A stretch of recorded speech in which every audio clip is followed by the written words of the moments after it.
नमस्कार,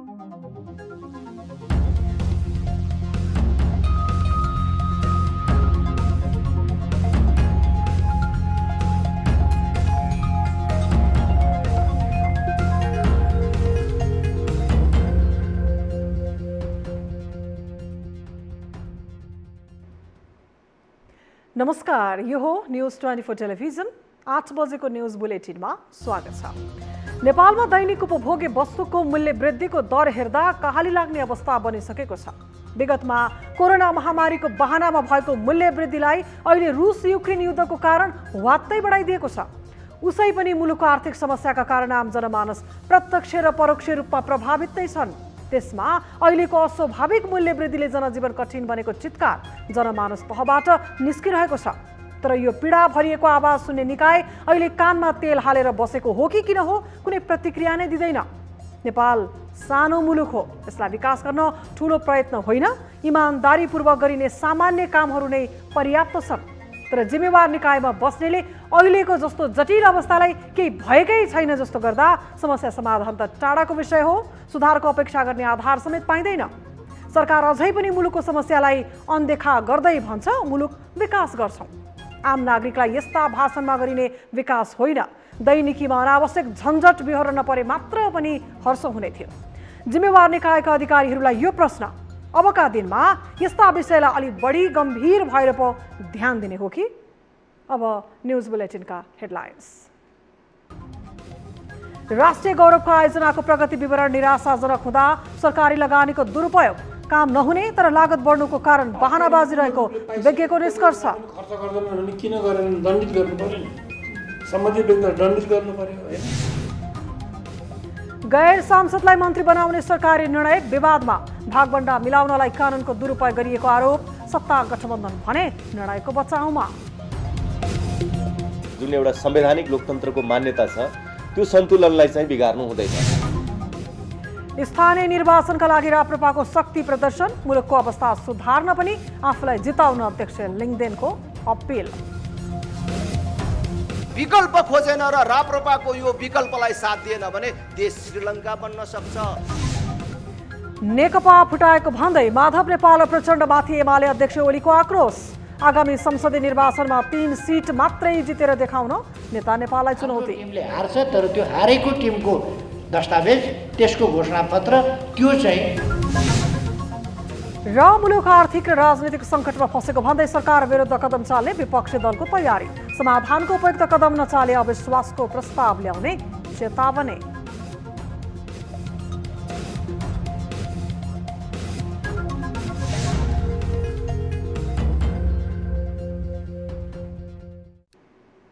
हामी निरन्तर न्यूजमा छौं। सरकारले केही महत्त्वपूर्ण परियोजनालाई राष्ट्रिय गौरवको योजनाको रूपमा अघि बढाइरहेको छ। ठूला योजना भएर पनि अनेक बाधाका कारण अगाडि बढ्न नसकेका यस्ता योजनालाई महत्त्व दिएका कारण यसको काम अघि बढाउन अप्ठ्याराहरू कमै छन्। तर पनि यस्ता योजनाको कार्य प्रगति भने दिगदार लाग्दो नै छ। काम नै सुस्त गतिमा हुँदा यसको लागत निरन्तर बढिरहेको छ, जसले यसअघि नै विनियोजित बजेट सकिँदा समेत थप बजेटको माग गर्नुपर्ने अवस्था सृजना भएको छ। एक रिपोर्ट।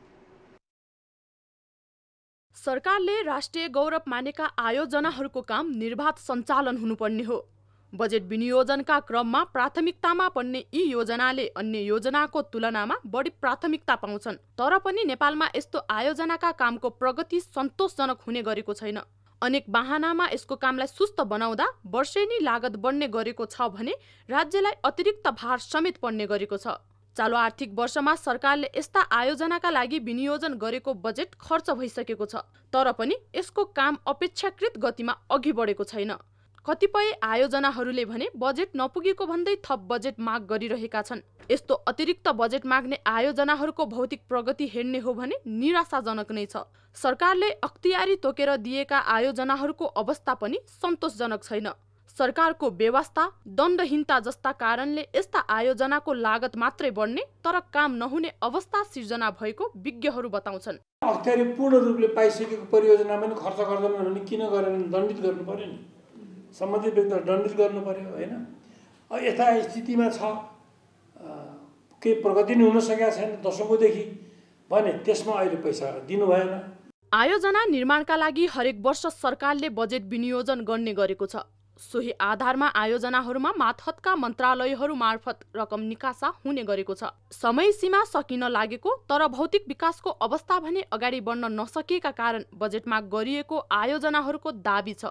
तर यसरी बहानाबाजी गरेर हरेक पटक थप बजेट माग गर्ने आयोजनाहरूको प्रवृत्ति भने जायज नभएको विज्ञहरूको भनाइ छ।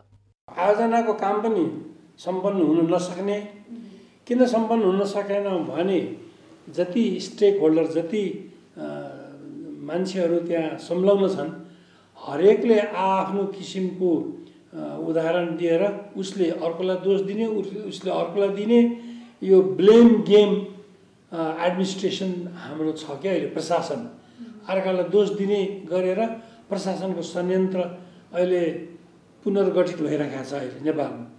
सरकारले महत्त्व दिएका यी योजनाको काम सुस्त भएकै कारण लागत बढेको प्रश्न छ। जिम्मेवार निकायमा बस्नेहरूले बजेट माग्न जुन शक्ति उपयोग गर्छन्, काम अघि बढाउन त्यस्तै ऊर्जा प्रयोग गरे पक्कै पनि थुप्रै योजना पूरा भइसक्थे।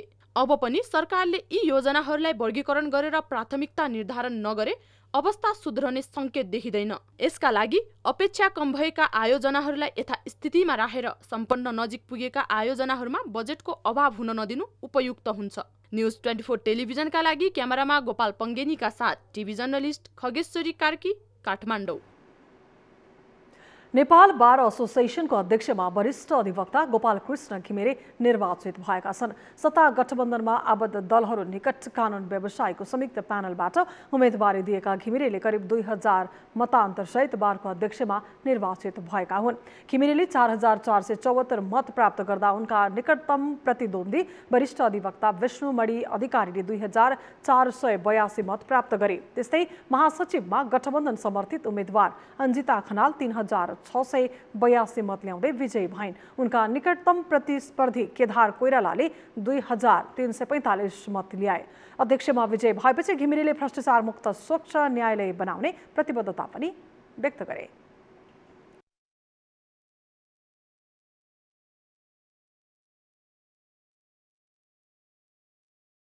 आजको यो निर्वाचनपछि यो वर्तमान कार्यसमितिलाई एउटा महत्त्वपूर्ण जिम्मेवारी थपिएको छ। त्यो जिम्मेवारी भनेको विकृतिविहीन, भ्रष्टाचार मुक्त र सक्षम न्यायपालिका आजको हाम्रो प्रमुख उद्देश्य हो। हामी त्यो उद्देश्यका लागि पर्नेछौँ। साथै कानुन व्यवसायलाई एउटा मर्यादित व्यवसाय बनाउने दिशामा पनि हामी प्रतिबद्ध छौँ। बारको चैत 19 गते काठमाडौँ सहित देशभर 35 स्थानबाट मतदान भएको थियो। बारमा अध्यक्ष सहित 11 पदाधिकारी र सदस्यहरू गरी 25 जनाको कार्य समितिका लागि भएको निर्वाचनमा 9708 जना अधिवक्ता मतदाता थिए। त्यसमध्ये 7429 मत खसेको थियो। मन्त्री छान्ने काम सरकारको हो। सोही कारण सरकारले छानेको मन्त्रीमा खासै प्रश्न उठाइँदैन। तर जब मन्त्री छनौटका लागि कानुनको छिद्र प्रयोग हुन्छ, त्यो विषय विवादित हुनु स्वाभाविक नै हो। पछिल्लो समय गैर सांसदलाई मन्त्री नियुक्त गरेको विषय विवादित बनेको छ। हुन त पूर्ववर्ती केपी ओली सरकारले डाक्टर युवराज खतिवडालाई सांसद नहुँदा नै अर्थमन्त्री नियुक्त गरेर सुरु भएको यो प्रवृत्ति हालसम्म कायम रहेको छ। एक रिपोर्ट। कुनै समय गैर सांसदलाई मन्त्री बनाउनु हुँदैन भनेर ओकालत गर्ने गोविन्द प्रसाद कोइराला अर्थात् गोविन्द बन्दी अहिले आफै सांसद नहुँदै मन्त्री बनेका छन्। प्रधानमन्त्री शेरबहादुर देउवाको सिफारिसमा राष्ट्रपति विद्यादेवी भण्डारीले बन्दीलाई कानुन मन्त्रीमा नियुक्त गरेकी हुन्। यसअघि तत्कालीन प्रधानमन्त्री केपी शर्मा ओलीले गैर सांसद डाक्टर युवराज खतिवडालाई अर्थमन्त्री नियुक्त गरेका थिए। त्यसपछि पनि विभिन्न चरणमा ओलीले गैर सांसदलाई मन्त्रीको जिम्मेवारी सुम्पिए। तर 5 दलीय गठबन्धनबाट केन्द्रमा बन्दिने पहिलो गैर सांसद मन्त्री नियुक्त भएका हुन्। संविधानको धारा 78 को 1 मा राष्ट्रपतिले प्रधानमन्त्रीको सिफारिसमा संघीय संसदको सदस्य नभएको व्यक्तिलाई पनि मन्त्री पदमा नियुक्त गर्न सक्ने व्यवस्था छ। तर ती व्यक्तिले मन्त्री पदमा रहिरहन 6 महिनाभित्र संघीय सांसद बन्नुपर्ने प्रावधान छ। संविधानले विशेष परिस्थितिमा विशेषज्ञताको आवश्यकता भए गैर सांसदलाई पनि मन्त्री बनाउन सक्ने परिकल्पना गरेको हो। तर हाल भने यो व्यवस्थाको दुरुपयोग भइरहेको कानुनका जानकारहरूको मत छ। विशेषज्ञ व्यक्ति ल्याउनको लागि चाहिँ केही दायरा फराकिलो गरेको हो। कहिलेकाहीँ निर्वाचित व्यक्तिहरू मात्रैबाट त्यो चाहिँ उपयुक्त पात्र नपाइन पनि सक्छ तुलनात्मक रूपमा। त्यसकारणले त्योभन्दा बाहिर पनि जान सक्ने गरी प्रधानमन्त्रीलाई त्यो सविवेक दिएको हो त्यहाँ। तर यसको मतलब फेरि चाहिँ अब जुन चाहिँ निर्वाचित भएर आउनुपर्ने, जनताबाट अनुमोदित भएर आउनुपर्ने जुन एउटा संवैधानिक लोकतन्त्रको मान्यता छ, त्यो सन्तुलनलाई चाहिँ बिगार्नु हुँदैन। वर्तमान सरकारले गैर सांसदलाई मन्त्री बनाएको विषयलाई प्रतिपक्षले पनि सामान्य भनेको छैन। उसो त आफ्नो सरकार हुँदा त्यस कदमप्रति मौन रहने नेताहरू अहिलेको निर्णयलाई भने अलोकतान्त्रिक र गलत समयको निर्णय भनिरहेका छन्। कतिपय बेला कुनै पनि चिजहरू तपाईँको चाहिँ टाइमिङ र ट्युनिङ दुइटै मिलेन भने यसले केही न केही त्यो प्रश्न त उठिहाल्छ। त्यसैले हर कुराको जस्टिफाइड चाहिन्छ, जस्टिफाइड हुनुपर्छ होइन। जस्टिफाइड उत्तर भएन भने त्यसले चाहिँ कन्फ्लिक्ट निम्त्याउँछ। त्यसैले उहाँहरूले जुन बेला गरिराख्नु भएको छ त्यो धेरै नियुक्तिहरू पनि गर्नुभएको छ। तर सत्तारूढ दल भने यो निर्णयको बचाउमा शक्ति खर्चिरहेको छ। संविधानले दिएको अधिकारलाई टेकेर नै बन्दीलाई मन्त्रीमा नियुक्त गरिएको सत्ता गठबन्धनको भनाइ छ। गैर सांसदलाई 6 महिनाको लागि मन्त्री बनाउन सकिने संवैधानिक व्यवस्था छ। त्यो संविधानले दिने विषय भएको हुनाले अथवा संविधान अनुसार गर्न मिल्ने भएको हुनाले त्यसमा विवाद गर्नुपर्ने त कुनै विषय नै छैन नि। संविधानको धारा 78 को मर्मलाई हेर्ने हो भने प्रधानमन्त्रीले राम्रो काम गर्नका लागि विशेषज्ञको आवश्यकता पर्दा गैर सांसदलाई पनि मन्त्री नियुक्त गर्न सक्ने अधिकार दिएको देखिन्छ। तर पछिल्लो समय आवश्यकताका आधारमा भन्दा पनि पार्टीगत भागबण्डा मिलाउनका लागि गैर सांसदलाई मन्त्री नियुक्त गर्ने प्रवृत्ति बढिरहेको छ, जसले राजनीतिमा हुने गलत प्रवृत्तिलाई मलजल भइरहेको चर्चालाई गलत भन्ने आधार देखिँदैन। न्युज 24 टेलिभिजनका लागि क्यामेरामा गोपाल पङ्गेनीका साथमा सरोज बस्याल, काठमाडौँ। निर्वाचन आयोगले निर्वाचन आचार संहिता उल्लङ्घन गर्ने जो कोहीलाई पनि कानुन बमोजिम कारबाही गर्ने चेतावनी दिएको छ। शुक्रबार निर्वाचन आचार संहिता लागू भएको घोषणा गर्न आयोजित पत्रकार सम्मेलनमा बोल्दै प्रमुख निर्वाचन आयुक्त दिनेश कुमार थपलियाले निर्वाचन आचार संहिता उल्लङ्घन गर्ने काम क्षम्य नहुने उल्लेख गर्दै उनीहरूमाथि निर्वाचन कसुर कानुन बमोजिम कारबाही हुने बताएका हुन्। निर्वाचनको आचार संहिता उल्लङ्घन गर्ने काम निर्वाचन कसुर हुने भएकोले त्यस्ता दल र उम्मेदवारलाई कारबाही गर्न आयोग सदैव तयार रहेको पनि उनले प्रश्न पारे।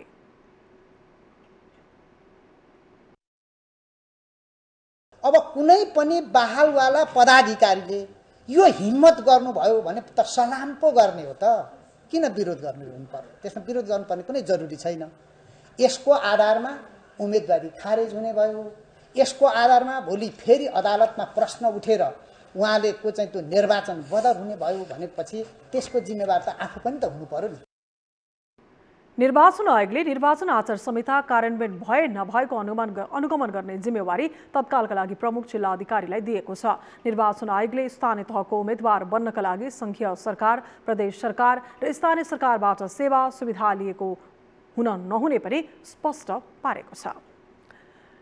स्थानीय निकायको निर्वाचनको मिति नजिकै गर्दा काठमाडौँ महानगरको मेयर ताक्नेहरूको पनि संख्या दिनदिनै थपिँदै गएको छ। स्थानीय निकायको नेतृत्वमा बसेर राजनीतिको जग बलियो बनाउन पाइने भएकाले पनि नाम चलेकै नेताहरू समेत मेयरको उम्मेदवार बन्ने तयारीमा देखिन्छन्।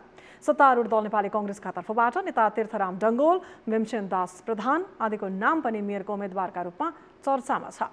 नेपाली कांग्रेसबाट नै इन्द्रलाल सिंह पनि मेयरका लागि उम्मेदवार बन्ने तयारीमा देखिन्छन्। नेपालभन्दा बाहिर 5-6 मुलुकहरूमा चाहिँ कामै गरेँ र चाहिँ देशका प्रत्येक धेरैजसो चाहिँ मुलुकहरू चाहिँ नि यो के विश्वमा घुमिसकेको छु। त्यो हिसाबले चाहिँ नि मलाई के लाग्छ भनेदेखि यहाँ धेरै गर्नुपर्ने छ। तपाईँ अब जहाँ जानुहोस् न, तपाईँ अब भनौँ यो जनताहरूलाई चाहिँ डाइरेक्टली यो इफेक्ट हुने खालको। काठमाडौँ महानगरको मेयरका लागि कांग्रेसका तर्फबाट भीमसेन दास प्रधान, तीर्थराम डङ्गोल, नीलकाजी श्रेष्ठ, सुसन वैद्य, प्रगतिमान रञ्जित, राजुराज जोशी लगायतको चर्चा चलिरहेको छ। काठमाडौँको कांग्रेस राजनीतिमा निर्णायक भूमिका रहने क्षेत्र नम्बर 2 का प्रतिनिधि सभा सदस्य प्रकाशमान सिंहको समर्थन पाउने नेता नै महानगरको मेयरको उम्मेदवार हुने चर्चा चलेको छ।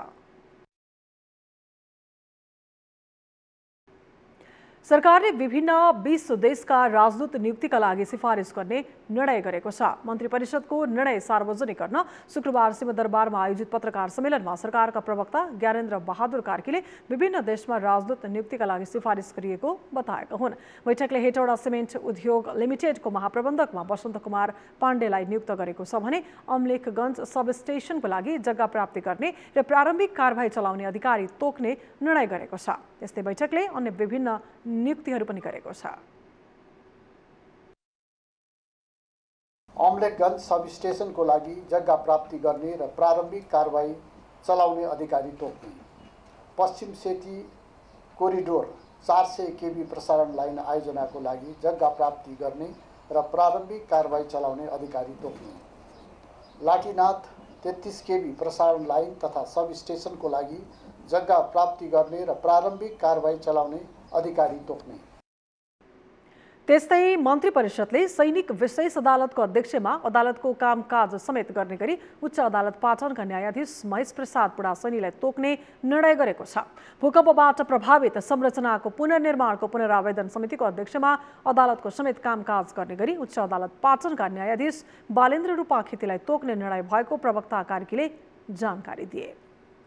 राष्ट्रिय परीक्षा बोर्डले यस वर्षको कक्षा 11 को परीक्षा आगामी जेठको तेस्रो सातादेखि सञ्चालन गर्न सबै विद्यालयलाई निर्देशन दिएको छ। बोर्डले सूचना जारी गरी कक्षा 12 को वार्षिक परीक्षासँग नझुत्ने गरी 11 को परीक्षा सञ्चालन गर्न निर्देशन दिएको हो। कक्षा 12 को परीक्षा जेठ 16 बाट सञ्चालन हुँदैछ। त्यस्तै त्रिभुवन विश्वविद्यालयको मानविकी तथा सामाजिक शास्त्र संकायका डिनको कार्यालयले सेमेस्टर प्रणालीमा सञ्चालित स्नातकोत्तर तहको शैक्षिक वर्ष 2021 को नियमित परीक्षा जेठ 17 बाट सञ्चालन हुने जानकारी दिएको छ। नियमित तथा सोभन्दा अघि शैक्षिक वर्ष 2017 सम्मका आंशिक परीक्षा समेत सोही मितिबाट सञ्चालन हुने डिनको कार्यालयले जनाएको छ। नेकपा एमालेका अध्यक्ष केपी शर्मा ओलीले नेकपा एकीकृत समाजवादीका अध्यक्ष माधव कुमार नेपालको आलोचना गरेका छन्। शुक्रबार काठमाडौँमा आयोजित एक कार्यक्रममा अध्यक्ष ओलीले माधव कुमार नेपालले आगामी संसदीय निर्वाचनमा 3 सिट ल्याएर देखाउन चुनौती नै दिएका हुन्। उनले पार्टी एकीकरणको बेला आफूले 54 सिट दिएको प्रचण्ड र 23 सिट दिएको माधव नेपालले त्यसको दुरुपयोग गरेर पार्टी फुटाउने काम गरेको भन्दै आक्रोश समेत व्यक्त गरे। जनादेशको दुरुपयोग गर्नेहरूलाई देखाउने गरी चुनावको तयारी गर्न पनि पार्टी निकट स्वास्थ्य कर्मीहरूलाई अध्यक्ष ओलीले निर्देशन दिए।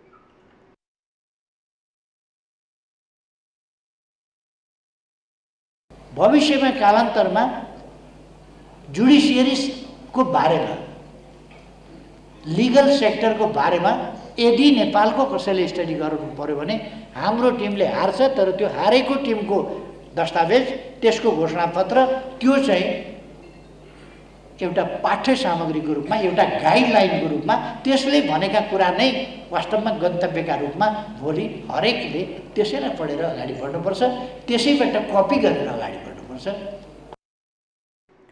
अध्यक्ष ओलीले एउटा नागरिकको हैसियतले सरकारले गरेका राम्रा कामको समर्थन गर्न र नराम्रा कामको विरोध गर्न पनि स्वास्थ्य कर्मीहरूले सक्नुपर्ने बताए। उनले मेडिकल कलेज र इन्जिनियरिङ कलेज खोल्नै नदिन मतियारहरू सक्रिय रहेको पनि बताए। साथै अध्यक्ष ओलीले परीक्षण ल्याबसम्म नभएको अवस्थामा कोभिड नियन्त्रणका लागि तत्कालीन आफू नेतृत्वको सरकारले असाधारण सफलता हासिल गरेको पनि स्मरण गराए। राष्ट्रपति विद्यादेवी भण्डारीले उच्च शिक्षा अध्ययनका लागि विदेश जाने विद्यार्थीहरूलाई स्वदेशमै उच्च शिक्षा दिने वातावरण सृजना गर्नुपर्ने बताएकी छन्। शुक्रबार उच्च शिक्षालय तथा माध्यमिक विद्यालय सङ्घ नेपाल हिसानको काठमाडौँमा सुरु भएको 8औं राष्ट्रिय महाधिवेशनको उद्घाटन गर्दै राष्ट्रपति भण्डारीले यस्तो बताएकी हुन्। उनले नेपालबाट उच्च शिक्षाका लागि वर्षेनी हजारौं विद्यार्थीहरू विदेश पलायन भइरहेकोमा चिन्ता समेत व्यक्त गरिन्। राष्ट्रपति भण्डारीले यस क्रमलाई रोकेर उच्च स्तरीय शैक्षिक संस्थाहरू निर्माण गरी विदेशी विद्यार्थीहरूको अध्ययनको गन्तव्य बनाउन सकिने पनि धारणा राखेकी थिइन्। राष्ट्रपति भण्डारीले विदेशी विद्यार्थीहरूलाई समेत नेपालमा अध्ययन तथा अनुसन्धानका लागि आकर्षित गर्न सके शिक्षाको लगानी परिणाममा निकाल्न सकिने बताइन्। हाम्रा विद्यार्थीहरूलाई स्वदेशमै अध्ययनको अवसर सिर्जना गर्नुका साथै विदेशी विद्यार्थीहरूलाई समेत नेपालमा अध्ययन तथा अनुसन्धानका लागि हामीले आकर्षित गर्न सके शिक्षाको हाम्रो लगानी हामी परिणाममा निकाल्न सक्दछौँ। कार्यक्रममा शिक्षा विज्ञान तथा प्रविधि मन्त्री देवेन्द्र पौडेलले कुलपतिहरूलाई सरकारले निर्माण गरेका विश्वविद्यालयहरूलाई आफ्नै विश्वविद्यालय ठानेर हेलचेक्राइ नगर्न आग्रह गरिन्। उनले यस्तो पक्षले उच्च शिक्षालाई नियमन गर्ने कुरामा गम्भीर असर परिरहेको बताए।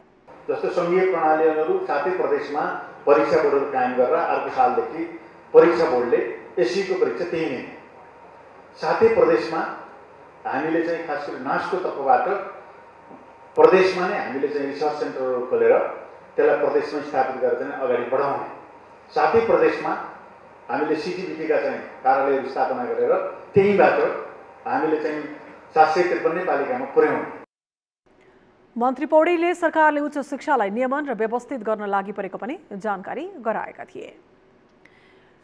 स्थानीय निर्वाचनको मिति नजिकैसँगै चर्चित कलाकारहरू विभिन्न पार्टीसँग आबद्ध हुने र चुनावी प्रचारमा सहभागी हुने क्रम तीव्र भइरहेको छ। राजनीतिक एजेन्डाको बलमा चुनावी मैदानमा होमिनुपर्ने दलहरू यति बेला कलाकारहरू ल्याउने नीतिमा समेत लागि परेको देखिन्छ। कलाकारहरू पनि हौसिएरै राजनीतिमा होमिएका छन्, जसले यो विषयलाई चर्चित नै बनाएको छ। एक रिपोर्ट।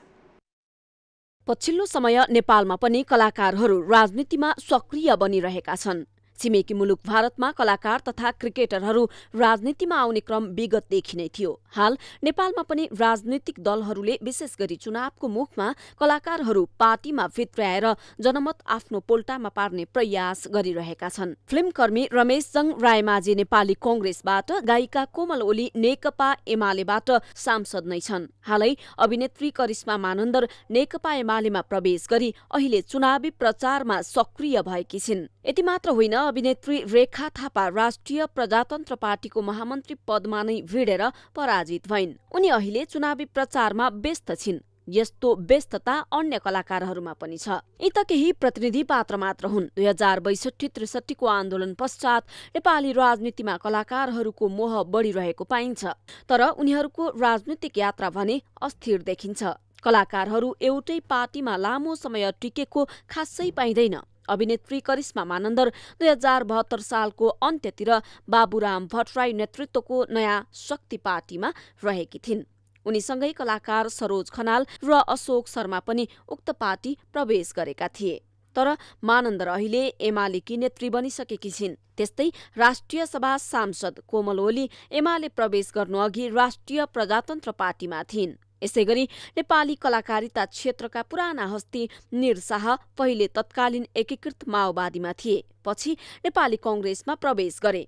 अभिनेत्री रेखा थापा पनि राजनीतिमा निकै सक्रिय छिन्, तर एकै पार्टीमा अडिन सकेकी छैनन्। करिब 1 दशक अघि माओवादीले आयोजना गरेको आम हडतालको बेलामा अध्यक्ष पुष्पकमल दाहालसँग बाटोमै नाचेको प्रसङ्गको व्यापक चर्चा पश्चात उनी खुलेर राजनीतिमा सक्रिय भइन्। तर त्यसको 5 वर्षपछि उनी माओवादी छोडेर राप्रपामा प्रवेश गरिन्। राजनीतिमा अहिले खुलेर बाहिर नआए पनि बलिउडमा सफल अभिनेत्रीका रूपमा रहेकी मनिषा कोइराला राजनीतिक प्रभावबाट अलग छैनिन्। अभिनेता भुवन केसी पनि पार्टी राजनीतिबाट अछुतो छैनन्। यसैगरी राजनीतिमा कलाकारको मोह बढ्नुले नयाँ तरङ्ग ल्याए पनि उनीहरू एजेन्डाका लागि भन्दा पनि अवसरका लागि दल प्रवेश गर्ने प्रवृत्तिप्रति बारम्बार प्रश्न उठ्ने गरेको छ। राजनीति गरेर मुलुक सम्हाल्छु भन्ने कलाकारहरूले अवसरका लागि मात्र नभई विचारका लागि पनि राजनीति गर्ने कि? न्युज 24 टेलिभिजनका लागि राजनीतिक ब्युरोको रिपोर्ट। न्युजहरू अझै बाँकी छन्, अब पालो ब्रेकको।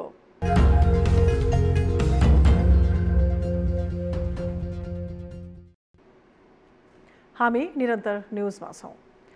रुस र युक्रेन बीचको युद्ध अहिले अनिर्णित मोडमा छ, तर सो युद्धका असरबाट नेपाल पनि अछुतो रहन सकेको छैन। विश्वको एउटा कुनामा भएको युद्धसँग कुनै सम्बन्ध नभएको नेपाल यसको नकारात्मक असर बिहोर्नुपर्ने अवस्थामा पुगेको हो। नेपालको अर्थतन्त्र आयातमुखी भएकोले पनि यस्तो समस्या आएको हो, तर यो समस्या बढिरहँदा मुलुक दीर्घकालीन सङ्कटमा फस्छ कि भन्ने आम चासो हालसम्म सम्बोधन भएका छैनन्। एक रिपोर्ट। रुस र युक्रेन बीचको युद्ध अहिले जटिल मोडमा छ। युद्धका कारण दुई राष्ट्रको अर्थतन्त्र समस्याग्रस्त बनेको तथ्य छिपेको छैन, तर युद्धसँग कुनै साइनो नभएको नेपाल पनि यो युद्धको चपेटामा परिरहेको छ। विशेष गरी युद्धका कारण अन्तर्राष्ट्रिय बजारमा पेट्रोलियम पदार्थ महँगिनु, खाने तेल लगायतका कच्चा पदार्थ अभाव हुनु जस्ता विषयले समग्र उपभोग्य वस्तुको मूल्यलाई प्रभावित पारेको हो। बढ्दो महँगी र आयात तथा घट्दो निर्यातले नेपालको विदेशी मुद्रा सञ्चित समेत प्रभावित भएको छ। यति बेला नेपालमा युद्धको असर परे पनि आत्तिनुपर्ने अवस्था भने नभएको अर्थमन्त्री जनार्दन शर्माको भनाइ छ। राष्ट्रपतिले दिएको सुझाव अनुसार केही वस्तुहरू जो अहिले हामीलाई नभई हुँदैन, ती वस्तुहरूलाई अहिले हामीले केही समय अलि ढिला गरी ल्याउने अहिले भनौँ न अब एलसी नखोल्ने भनेका छन्। यति बेला श्रीलङ्काको अर्थतन्त्र सङ्कटमा परेसँगै विश्वको ध्यान सोही विषयमा केन्द्रित छ। त्यहाँ पनि विदेशी मुद्राको सञ्चिति घट्नुका साथै बढ्दो मूल्यको असर परिरहेको हो। यो क्रम कतै नेपालमा पनि लागू हुने हो कि भन्ने त्रास यति बेला आम रूपमा देखिन थालेको छ। एकाएक विदेशी विनिमय सञ्चितिमा कमी आउनु, आयात चुलिनु र निर्यात घट्नुले यो खालको तर्कले बल पाएको बुझ्न कठिन छैन। तर राष्ट्र बैंक भने नेपाल र श्रीलङ्काको अर्थतन्त्रसँग तुलना गर्न नमिल्ने बताइरहेको छ। श्रीलङ्का भनेको उच्च ऋण भएको मुलुक हो, उच्च बाह्य ऋण भएको हाइली इन्डेटेड कन्ट्रिज मान्नुपर्छ श्रीलङ्कालाई। किन भनेर भन्दा उसका स्टेट ओन्ड इन्टरप्राइजेस भनेर जुन भनिन्छ, सरकारी स्वामित्वका संस्थाहरूको ऋण समेत जोड्ने हो भने सरकारको दायित्व कति हुन्छ त भनेर भन्दा कुल ग्राहस्थ उत्पादनको 170% हुन आउँछ। र त्यो 170% भएको मुलुक र हाम्रो करिब 40% को हाराहारीमा कुल ग्राहस्थ उत्पादनको सरकारको ऋण भएको मुलुकको तुलना त्यहाँ हुन सक्दैन। अर्थतन्त्रमा अहिलेको जस्तो प्रभाव पर्दा आम चासो बढ्नु स्वाभाविक हो। अझ सरकारले आयात हुने वस्तुमा कडाई गर्दा कतै यसको दीर्घकालीन असर पर्ने त होइन भन्ने डर हुनुलाई अन्यथा भन्न सकिँदैन। तर जिम्मेवार निकायले यी र यस्ता समस्यालाई सुझबुझपूर्ण ढङ्गबाट समाधान गरी जनमानसमा भएको वातावरण नबन्ने अवस्था सृजना गर्न सक्नुपर्छ। न्युज 24 टेलिभिजनका लागि टिभी जर्नलिस्ट रबिन ठकुरीको रिपोर्ट। क्षेत्रीय शहरी विकास आयोजना अन्तर्गत कैलालीको धनगढीमा निर्माणाधीन डिभोटी पिपल चौतारा सडक स्तर उन्नति कार्य विवादमा परेको छ। सडक कालोपत्री गर्दा मापदण्ड अनुसार निर्माण सामग्रीको प्रयोग नगरिएको भन्दै विरोध भएको हो। स्थानीयले चर्को विरोध गरेसँगै सडकको झण्डै 150 मिटर कालोपत्री भत्काइएको छ। एक रिपोर्ट। यो दृश्य हो डिभोटी पिपल चौतारा सडक खण्डको। यहाँ कालोपत्रे सडक भत्काइँदै गरेको देखिन्छ। लामो समयदेखि अलपत्र रहेको कैलालीको डिभोटी पिपल चौतारा सडक खण्डमा 4 दिन अघि मात्रै कालोपत्रे सुरु गरियो। तर कालोपत्रे गर्दा निर्माण सामग्री नै कमसल प्रयोग गरिएको भन्दै स्थानीयले चर्को विरोध गरे। अन्ततः निर्माण कम्पनी कालिका कन्स्ट्रक्सनले आफैले गरेको झण्डै 150 मिटर कालोपत्रे भत्काउन बाध्य भयो। सडक कालोपत्रे गर्दा निर्माण कम्पनी र जनप्रतिनिधिको गलत नियतकै कारण कमसल सामग्री प्रयोग गरेको स्थानीयको आरोप छ। यो कुन कारणले बनाएको हो र फेरि किन भत्काएको हो? यो आखिरमा खर्च हुने भनेको देशकै हो, देशकै जनताबाट उठेको ट्याक्सबाट बनिरहेको छ। बनाउँदाखेरि पहिला सोच विचार गरेर बनाउनु पर्ने, त्यतिलाई मेटेरियल पुगेन भनेर मेटेरियल पुगेन भत्काइयो, फेरि अझ बनाउने कुरा छ। हामीलाई त दुःख बन्द छ यो बाटोमा। कुनै पनि सडकको नयाँ ट्र्याक खोल्दा तथा कालोपत्रे गर्दा प्राविधिकले अनुगमन गर्नुपर्ने बाध्यकारी नियम छ। सोही अनुसार आयोजना कार्यालयले अनुगमन समेत गरेको थियो। तर सडक कालोपत्रे गर्दा पूर्ण रूपमा मापदण्ड पालना नभएको भन्दै निर्माण कार्य नै ठप्प गरिदिए। चर्को विरोध भएपछि आयोजना कार्यालयले गिट्टी छान्दा मेसिनबाट कमजोरी भएको भन्दै अब सुधार गर्ने बताएको छ। नयाँ मेसिन भएको कारणले गर्दा त्यसमा विभिन्न साइजको जालीहरू राखेको हुन्छ होइन, गिटी झर्ने जालीहरू राखेको हुन्छ। त्यो जाली राख्दाखेरि चाहिँ अलिकति मिस्टेक भएर ठुलो साइजको गिटी भएर पिच भइसकेपछि अनि हामीले चाहिँ साइड अनुगमन गरेर हाम्रो परामर्शदाता पनि हुनुहुन्छ होइन, उहाँहरू हामी लगायत भएर चाहिँ कन्ट्र्याक्टरलाई चाहिँ तत्कालै ल त्यसो सुधार गर्नु पर्यो भनेर हामीले खबर गरेका थियौँ। त्यही अनुसार चाहिँ अहिले सुधार पनि भइसकेको मैले सूचना पाएको छु। करिब 200 मिटर कालोपत्रे भत्काउँदा झण्डै 8 लाख बराबरको नोक्सान भएको छ। निकै ढिलो गरी कालोपत्रेको काम सुरु भएको डिभोटी पिपल चौतारा सडक सुरुमै विवादमा पर्दा स्थानीय समेत निराश बनेका छन् भने निर्माण कम्पनीले विश्वास गुमाएको छ। यसरी सडक स्तरोन्नति गर्दा निर्माण कम्पनी र अन्य सरकारवाला निकायहरू जिम्मेवार बन्न जरुरी छ। न्युज 24 टेलिभिजनका लागि कैलालीबाट टिभी जर्नलिस्ट अर्जुन बोहराको रिपोर्ट। सरकारले नेपाल राष्ट्र बैंकका गभर्नर महाप्रसाद अधिकारीलाई निलम्बन गर्ने निर्णय गरेको छ। अधिकारीलाई निलम्बन गरेर डेप्युटी गभर्नर निलम ढुङ्गानालाई कार्यवाहक गभर्नरको अधिकार दिएको छ। आर्थिक सङ्कट गहिरिँदै गइरहेको अवस्थामा सरकारले केन्द्रीय ब्याङ्कका गभर्नरलाई निलम्बन गरेको हो। अर्थमन्त्री जनार्दन शर्मा समेत गभर्नर अधिकारीप्रति असन्तुष्ट थिए। अधिकारी नेपाल राष्ट्र बैंकका 17औं गभर्नर हुन्। उनलाई सरकारले 2076 साल चैत्र 24 गते गभर्नर नियुक्त गरेको थियो। उनले प्रधान न्यायाधीश चोलेन्द्र शमशेर राणासँग चैत्र 25 गते मङ्गलबारका दिन शपथ ग्रहण गरेका थिए।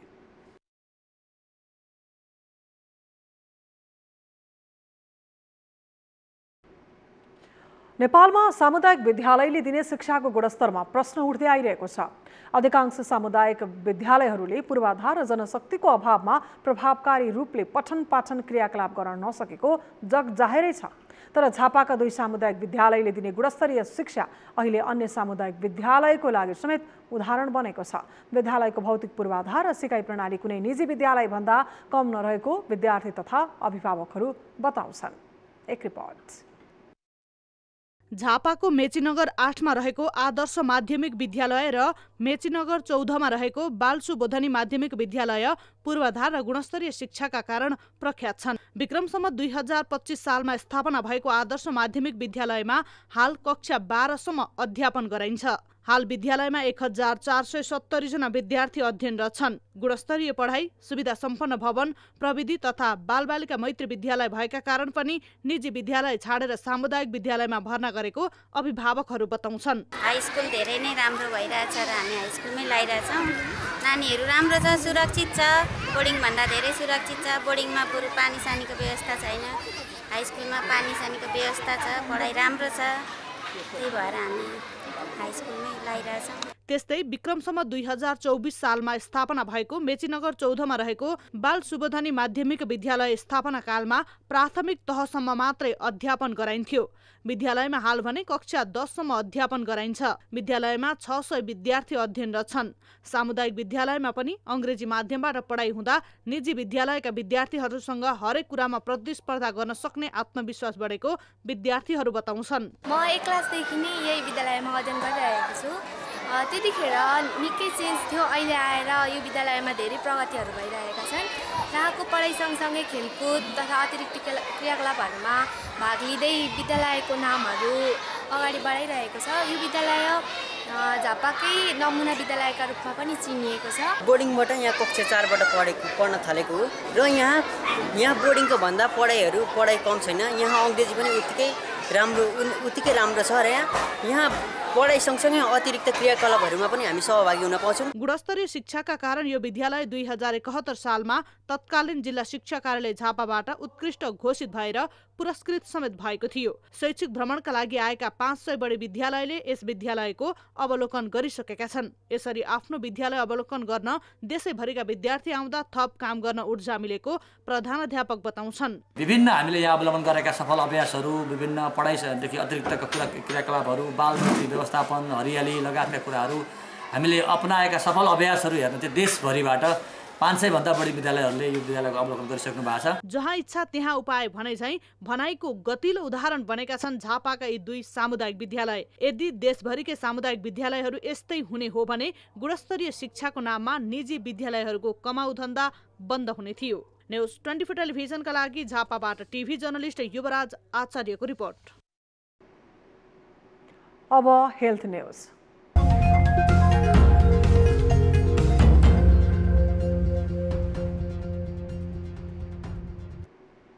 नेपालमा थप 12 जनामा कोरोना भाइरस संक्रमण पुष्टि भएको छ। देशभर गरिएको 2728 पीसीआर परीक्षणका क्रममा 11 जना र 1621 एन्टिजेन परीक्षण गर्दा 1 जनामा कोरोना संक्रमण पुष्टि भएको हो। कोरोनाका कारण शुक्रबार पनि कसैको पनि मृत्यु नभएको स्वास्थ्य मन्त्रालयले जनाएको छ। त्यस्तै थप 89 संक्रमित कोरोना मुक्त हुँदा हालसम्म नेपालमा 9,65,936 जना निको भएका छन्। हाल नेपालमा 669 सक्रिय संक्रमित आइसोलेसनमा छन्।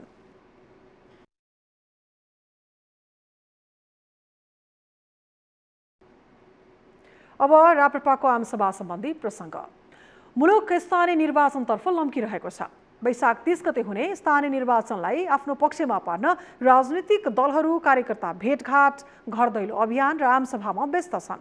त्यस्तै 2074 सालको स्थानीय निर्वाचनमा झिनो उपस्थिति जनाएको र राष्ट्रिय दल बन्नबाट वञ्चित भएको राष्ट्रिय प्रजातन्त्र पार्टीले चुनाव अभियानलाई तीव्रता दिएको छ। एक रिपोर्ट। गत मङ्सिरमा भएको पार्टीको राष्ट्रिय महाधिवेशनबाट पुस्तान्तरणको सुरुवात गर्न सफल भएको राष्ट्रिय प्रजातन्त्र पार्टी राप्रपाले स्थानीय चुनावको विशेष तयारी गरिरहेको छ। देशका विभिन्न स्थानमा विविध कार्यक्रम गर्दै आएको राप्रपाले शुक्रबार काठमाडौँको खुला मञ्चमा आमसभा गरेर शक्ति प्रदर्शन समेत गर्यो।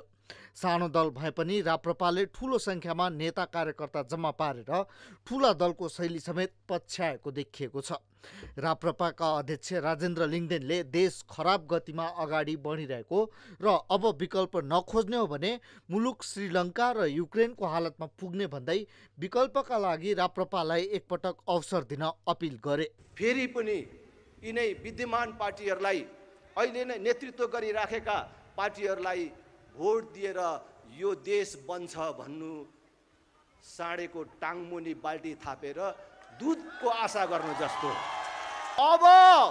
अब जनता जागेन र जनताले विकल्प खोजेन र राप्रपाको यो विकल्पलाई साथ दिएन भने देश श्रीलङ्का बन्न सक्छ, युक्रेन बन्न सक्छ। राप्रपाका निवर्तमान अध्यक्ष पशुपति शमशेर राणाले अधिकारको विकेन्द्रीकरण नभई भ्रष्टाचारको विकेन्द्रीकरण वडा स्तरसम्म भएको बताए। राणाले 81% नेपाली हिन्दू राष्ट्रको पक्षमा रहेको भन्दै जनमत संग्रहबाट भए पनि हिन्दू राष्ट्र कायम गर्ने उद्घोष समेत गरेका छन्। भ्रष्टाचारको विकेन्द्रीकरण चाहिँ पर्याप्त मात्रामा भएको छ।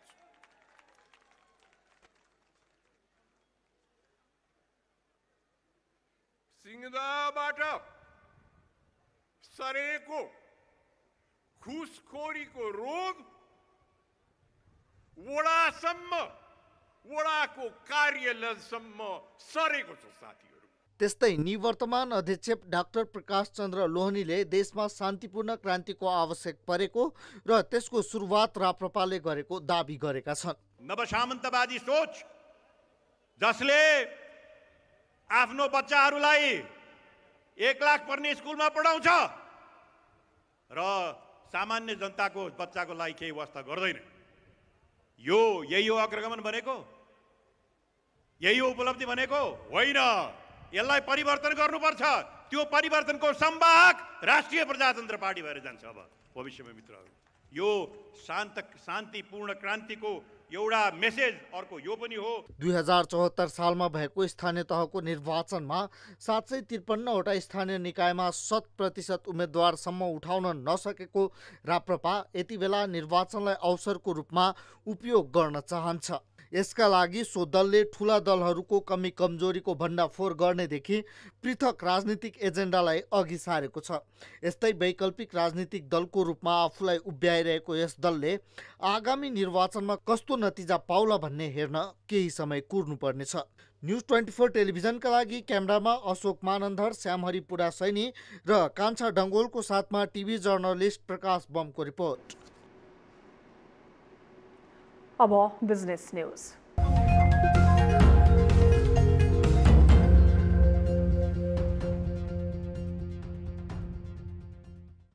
चम्पादेवी इको फ्रेन्डली कम्पनीले केबल कार सञ्चालनमा ल्याउने भएको छ। काठमाडौँको दक्षिणकाली नगरपालिका वडा नम्बर 1 को चाल्नाखेल बोस्नमा केबल कार सञ्चालनमा ल्याउन लागेको हो। केबल कार सञ्चालनका लागि आवश्यक प्राविधिक कार्य पूरा भइसकेकाले निर्माण प्रक्रिया सुरु गर्न लागेको कम्पनीका सञ्चालक कमलेश कुमार अग्रवालले बताए। आगामी 3 वर्षमा निर्माण कार्य सम्पन्न गरेर सञ्चालनमा ल्याउने सञ्चालक अग्रवालले उल्लेख गरे।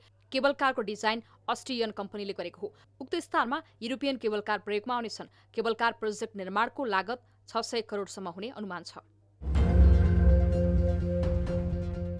होटल एकेनेतीले काला समुदाय अर्थात् अल ब्लालेक टिमका पर्वतारोहीलाई बधाई तथा शुभकामना दिएको छ। काला समुदायका पर्वतारोहीले संसारको सर्वोच्च शिखर सगरमाथाको सफल आरोहण गरेकोमा बधाई तथा शुभकामना दिएको हो।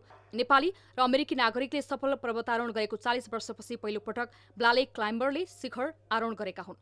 योसँगै फुल सर्कल एभरेस्ट एक्सपिडिसनका पर्वतारोहण टोलीले आरोहणमा इतिहास रच्न सफल भएका हुन्। यो अवसरले रङ्गभेदका कारण आत्मबल गुमाएका काला समुदायले पनि बाह्य आरोहण गर्न थप बल मिलेको बताइएको छ।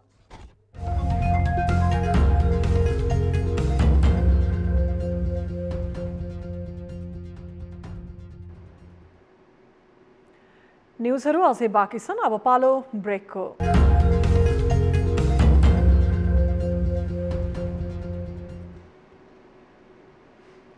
हामी निरन्तर न्युजमा छौं। अब स्पोर्ट्स न्युज।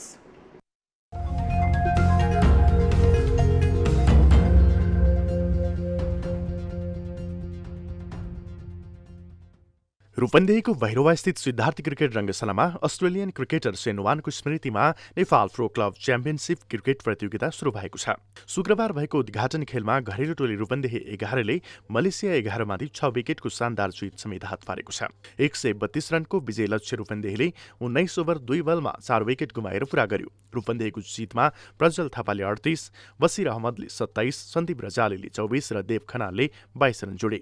यसअघि टस जितेर ब्याटिङ गरेको मलेसिया 19.5 ओभरमा 131 रनमा अल आउट भएको थियो। मलेसियाका ओपनर वीरनदीप सिंहले सर्वाधिक 66 रनको योगदान दिए। यस्तै सार्बिन मुनी आन्दीले 28 र शहीद अजिजले 25 रन जोडे। रूपन्देहीका लागि कृष्ण कार्कीले 3, बसिर अहमदले 2 तथा अनिल पोखरेल, दुर्गेश गुप्ता र विक्रम भूषालले 1-1 विकेट लिए। मलेसिया 11 नेपाल र पपुवा न्युगिनीसँग त्रिकोणात्मक टी20 सिरिज खेलेर बाहिर आएको हो, तर पहिलो खेलमै घरेलु टोली रूपन्देहीसँग स्तब्ध भएको छ।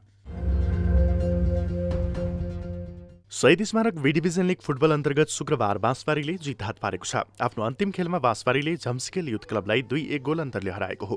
खेलको पहिलो हाफ गोलरहित बराबरीमा सकिए पनि दोस्रो हाफमा बाँसबारी हावी भयो। खेलको 54औं मिनेटमा विश्वराज घिमिरेले गोल गर्दै बाँसबारीलाई अग्रता दिलाए भने 61औं मिनेटमा बिक्की राईले गोल गर्दै बाँसबारीको अग्रता दोब्बर बनाए।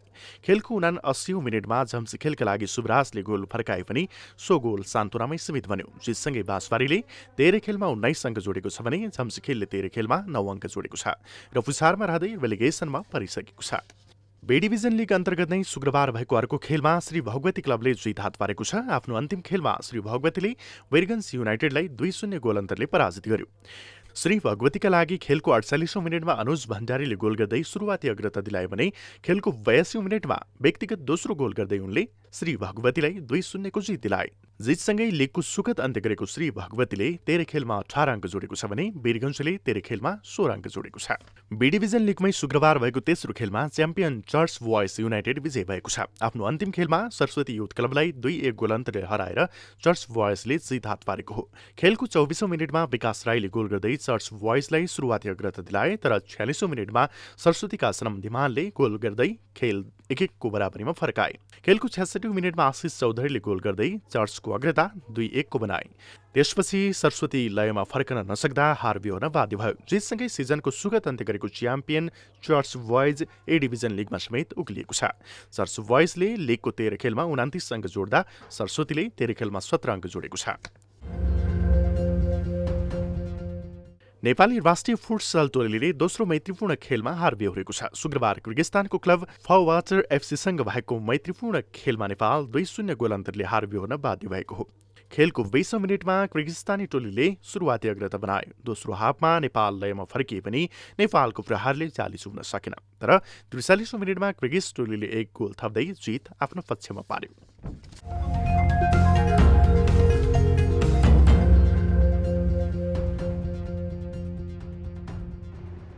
अब वेदर अपडेट।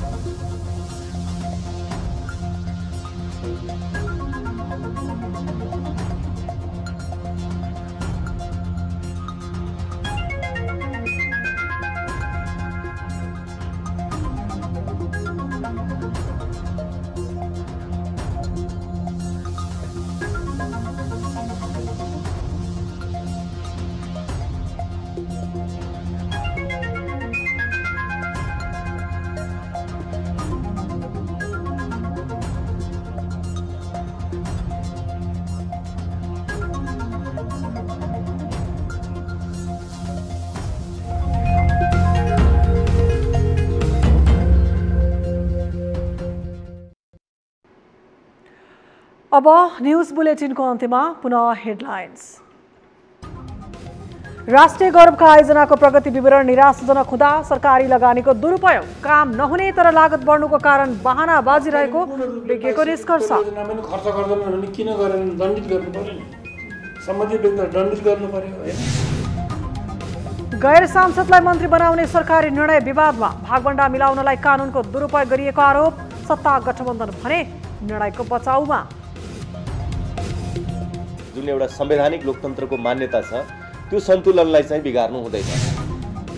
स्थानीय निर्वाचनका लागि राप्रपाको शक्ति प्रदर्शन, मुलुकको अवस्था सुधार्न पनि आफूलाई जिताउन अध्यक्ष लिङ्गदेनको अपिल। विकल्प खोजेन र राप्रपाको यो विकल्पलाई साथ दिएन भने देश श्रीलङ्का बन्न सक्छ। नेकपा फुटाएको भन्दै माधव नेपाल प्रचण्डमाथि एमाले अध्यक्ष ओलीको आक्रोश। आगामी संसदीय निर्वाचनमा 3 सिट मात्रै जितेर देखाउन नेता नेपाललाई चुनौती। त्यो हारेको टिमको दस्तावेज, त्यसको घोषणापत्र त्यो चाहिँ। र श्रीलङ्का आर्थिक र राजनीतिक सङ्कटमा फँसेको भन्दै सरकार विरुद्ध कदम चाल्ने विपक्षी दलको तयारी। समाधानको उपयुक्त कदम नचाले अविश्वासको प्रस्ताव ल्याउने चेतावनी।